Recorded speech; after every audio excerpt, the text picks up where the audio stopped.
right. It's the winners match of Group D. Storm Gaming's MaxPax in the bottom left side. Having a lovely run so far. I mean, no one's really had a super lovely run, but this one's being close. He looked around for proxy barracks. Looked like a little bit proxy gateways, but no. He's proxying a barracks. Shopify Rebellion's Byun. Oh, it gets found immediately. Ooh, but you know what? Half of that barracks is inaccessible, so there's a decent chance that Byun could build it. Hopping on, hopping off, hopping on, hopping off, hopping on, hopping off. Oh, that micro. Yeah, MaxPax is like, you bastard. You bastard. You're too good. You're ensuring that thing is going to finish. He's going to... Yeah, look at that. As soon as he starts floating to the wrong side of it, Byun hops off. Wow. So he can tell by the direction the SCV is floating if it's going to a dangerous spot, and then he just cancels it. Goes back. Cancels it. Goes back. Wow. I've never seen someone micro it quite so neatly like that. Just with that little pocket where he's at. Oh, that is disgusting. I mean, it does delay his barracks slightly, I believe. I don't know how long the barracks gets delayed by this. It looks like about 10 seconds or so. So as nice as that was, mitigating the probe finding it, this is still a very clean answer for MaxPax, who will rally a Zealot across the map, has a Cyber Core into a Nexus, into a second pylon, and is resuming probing. The probe's also attacking the barracks, which is a real Chad play, just asserting dominance, you know?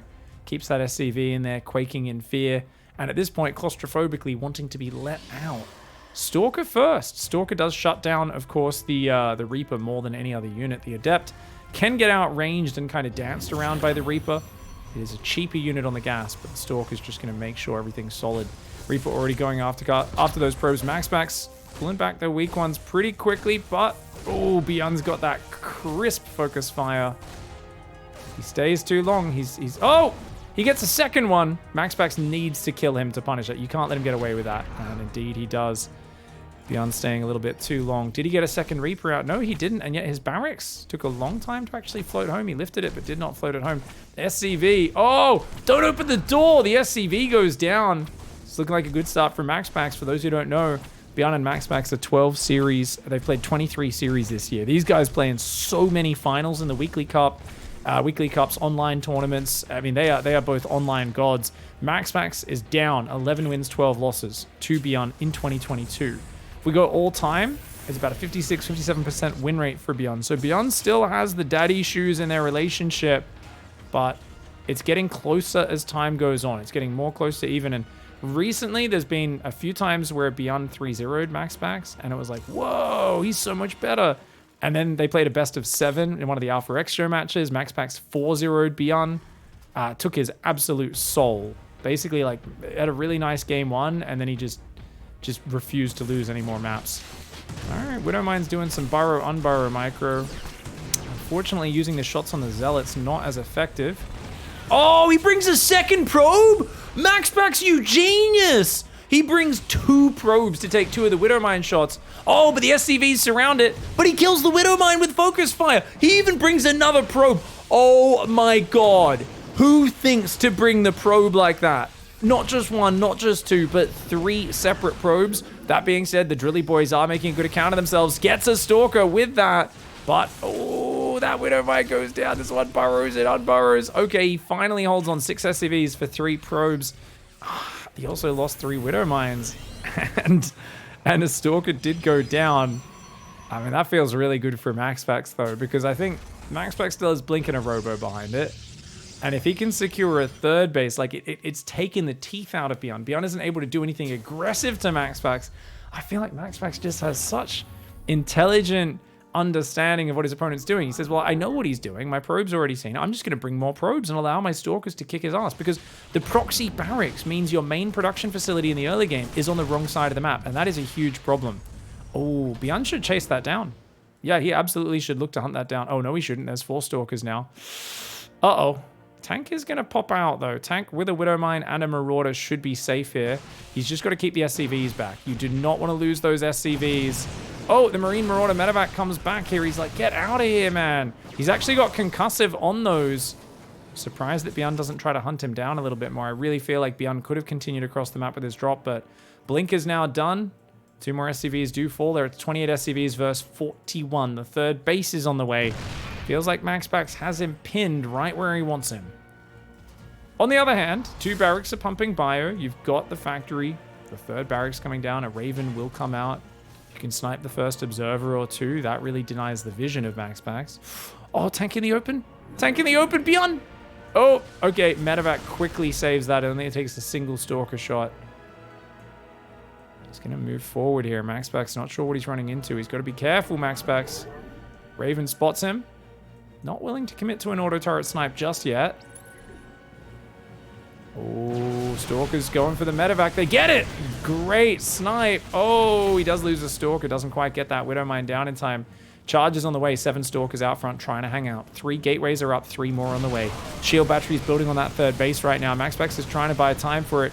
Gets a Marauder. Gets a few Marines as well. Only loses 1 Stalker for that. But this is a very dangerous position, especially with the SCVs coming in to repair these siege tanks. Oh, he blinks forward. Does take out a siege tank. Nice moves, but the concussive shells mean he can't really retreat from it. And there's no battery in the natural. MaxPax was expecting his 3rd to be the point of contention, not the natural. Byun getting in here with a vicious push. And look at that, man. As the Marine and Marauder rallies in, those 2 Stalkers ain't going to be able to contest all of that. The Marauders will take him out. The 2 Stalkers take out a Marine. They take out another Marine, but damn. They are outgunned. They are outmanned. He's up to 6 gateways now, but one of them's being depowered at the front. The Robo is exposed. There's no battery here, and without a battery, he cannot stop this. Byun with such a cute push timing. MaxPax may have pinned him back for a long time, but he wasn't expecting such a quick counterattack, and it is the unpredictability of Byun to push with such an odd unit set. No stim, no shields, just a ton of concussive Marauders and a couple of tanks. What a clever way of countering a Blink Stalker defense. He's just got all the units that counter Blink Stalkers. He's like, it's just literally 3 barracks, 1 building Marines, 2 building Marauders. I'm pumping tanks. it's a super weird attack, but it's perfect as long as it hits pre-charge, which it did. Now the Zealots will come in and clean up these tankies. Tank's going to take some damage. Marauders not very good at killing Zealots. Ooh, did he stay a bit too long? This is a very good fight for MaxPax. This is a very good fight. The Zealots getting such good damage, but the SCVs are just going to walk home. That Stalker does blink away there. The Marauder would love to kill it, but the Zealots will take down... Oh my god, the Hero Marauder gets a Zealot, almost gets a Stalker as well there as the Zealots go right on past. 3rd Command Center is on the way. Byun realizes he's way ahead, sniping a base and so many workers. 16 workers and a Nexus. He's like, I just need to turtle up and survive now. I wouldn't be surprised if he walled off with like an engineering bay there. But with a tank on the high ground, the units on the ramp, should be okay. The command center is the most exposed part. That's actually the best thing that MaxPax could probably have focused down there. He's rebuilding a Cybercore behind it. A Banshee flies into the 3rd. Oh, man. Adding insult to injury. Engine screaming as she lays down the hurt on that mineral line. And look at this, pulling back through the choke points. The Drilly Boys are forced into the fight. The tank will go down, but an auto turret drops as well. Takes out one of those Stalkers. A lot of SCVs falling, but remember, the economy is absolutely in tatters behind this. The Banshee's going to get on out of there. And MaxPax, after a promising start, unable to capitalize because apparently his opponent's a creative genius. Byun here, channeling his inner TY and pulls out a push that I have never seen in my life. The beautiful push that Byun just brought out in game number 1. Repping Shopify Rebellion in fine form. I feel like he might not have even been planning it. Maybe he just did it out of desperation because the game got so messy. He kind of needed to build Marauders just to survive against the Stalker harassment. MaxPax had a lovely opening with the probes sacrificing themselves to take the Widowmine shots so the Stalkers could do big damage. But at the end of the day, we saw that those medium rush distance map like Inside Out, and that push just hitting like a brick. If he was a little quicker on charge and his gateways, it would have been massive there. You guys saw how bad Stim Marauders are. Without the big pack of Marines behind them versus Charge Zealots, they're not great.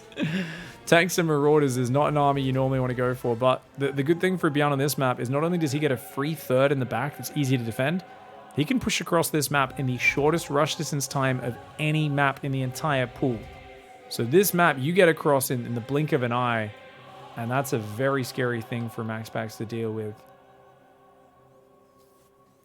Probe's going to come in. That's a gate scout. It's not a super early scout. He's going Zealot and Cybercore. Interesting. I think seeing the 1 base opening, he might not opt for that. Does he try to block the natural? I don't think so. I think he's already like, yeah, this is probably a 1 base build. He'll pop back up the ramp and confirm it. Sees the depot. Oh, but he's not quite willing to sacrifice. Okay, yeah, I don't think he wanted to lose the probe. I think he wanted to, like, see if he could see the factory and then quickly get back on the depot before it raised. Wasn't quite able to get it.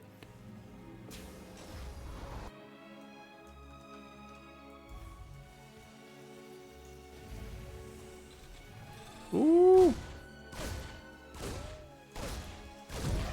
No recall for that probe. Does go down.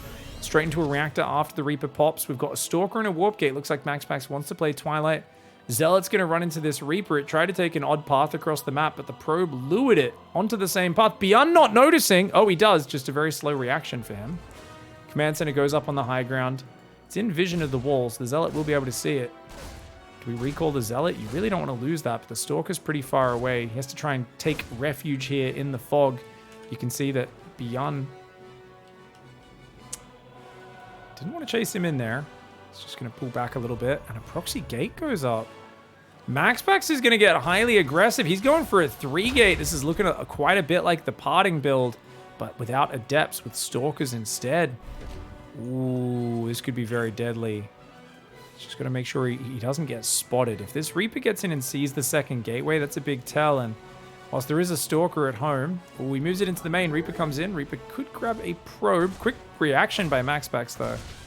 Very quick response. Does chase that Reaper away. Zealot and the Stalker not risking their lives just yet. Tech Lab on the factory. Medevac on the way as well. Byun can see the Zealot and the Stalker hanging out, but they aren't showing themselves. Twilight Council starts up behind this. MaxPax is very unsure what's behind that wall off other than a factory. Because he wasn't able to run up it, he never saw the command center. 3-gate could be a build he's doing for extreme safety. Remember, this is the winner's match, so if you lose this match, you still get a chance against Dongre Gu. See how that goes. The Reaper coming on towards the main base. Stalker's going to move on back towards the main. Ooh, probe taking a lot of hits. One probe falls and a lot of probes losing mining. Definitely don't want to lose a second probe. Reaper gets in and gets out. Nicely done. Looks like the Zealot just ran up and a Stalker as well. Both of them ran up and died to the Widow Mines. Oh no, the Widow Mines now picking up and boosting across the map. This is not good for MaxPax. It's not good at all. He's rallying more Stalkers in the front, but he's not quite got them together just yet. And oh, the Cyclone. Oh, doesn't quite get the kill. Good pullback so far for MaxPax, but his Stalkers are already so wounded. With the mass repair coming in, very nice play here by Byun. Gets a Stalker, gets a second, gets a third, gets a fourth, and the Widow Mine drops coming in. Byun, the daddy, is here. He says, look at me, look at me, look at me. Meanwhile, the Boomies, that is a distraction in the main base. This is the real damage. 11 probes going down. A devastating turn of events. MaxPax is in the gutter right now. The Widow Mine drop hiding off on the right side of the map. Stalker's going after these Marines. MaxPax a little bit shook from that last game. Looked like he was in charge. He was looking large, but of course Byun surprised him, and now Byun is massively ahead. Up in workers while having tanks, Banshees on the map, Marines. He's got the Widow Mine drop ready to redrop in the main. There's very few units defending at home and nothing spotting in the back, so that Widow Mine drop can go in at any moment. Blink is almost finished, the one saving grace for MaxPax, and he's also building a 4th gateway. Widow Mine drop comes into the main. 2 probes will have to sacrifice themselves for this one. But look at that. A bit of unburrow micro. Oh man, MaxPax economy is already hurt, but he takes even more damage here. Didn't need to unburrow that one. That was a little bit unnecessarily fancy there. Should have just got the shot off at least. Still warping in mass Stalker. MaxPax is essentially doing a blink all in. The thing is, Byun saw an extra gateway. He didn't see a robo. He didn't see a third base. All Byun needs to do is survive. Now, this tank is arguably a bit too far forward. He's not putting more tanks right now. Oh, the Adept shades in and takes the first tank shot. MaxPax dives. He takes out both siege tanks, but he's losing so many Stalkers. Oh, with no Warp Prism to do the hot pickups. That sort of move, it looks so good when you've got the Warp Prism to save the low hit point Stalkers, so you can kind of make up for the fact that you use Blink offensively, but damn. Another 5 probes going down behind it. MaxPax desperate to make something happen, but the Drilly boys say, taste my drill. And the Stalker's getting a healthy dose of that, combined with the Gauss rifles of the Marines. The Widow Mines blowing up his mineral lines from start to finish, and that there is a masterclass on TVP by Byun. That build from game 1, I'm going to have some wet dreams about that later tonight. GG, well played.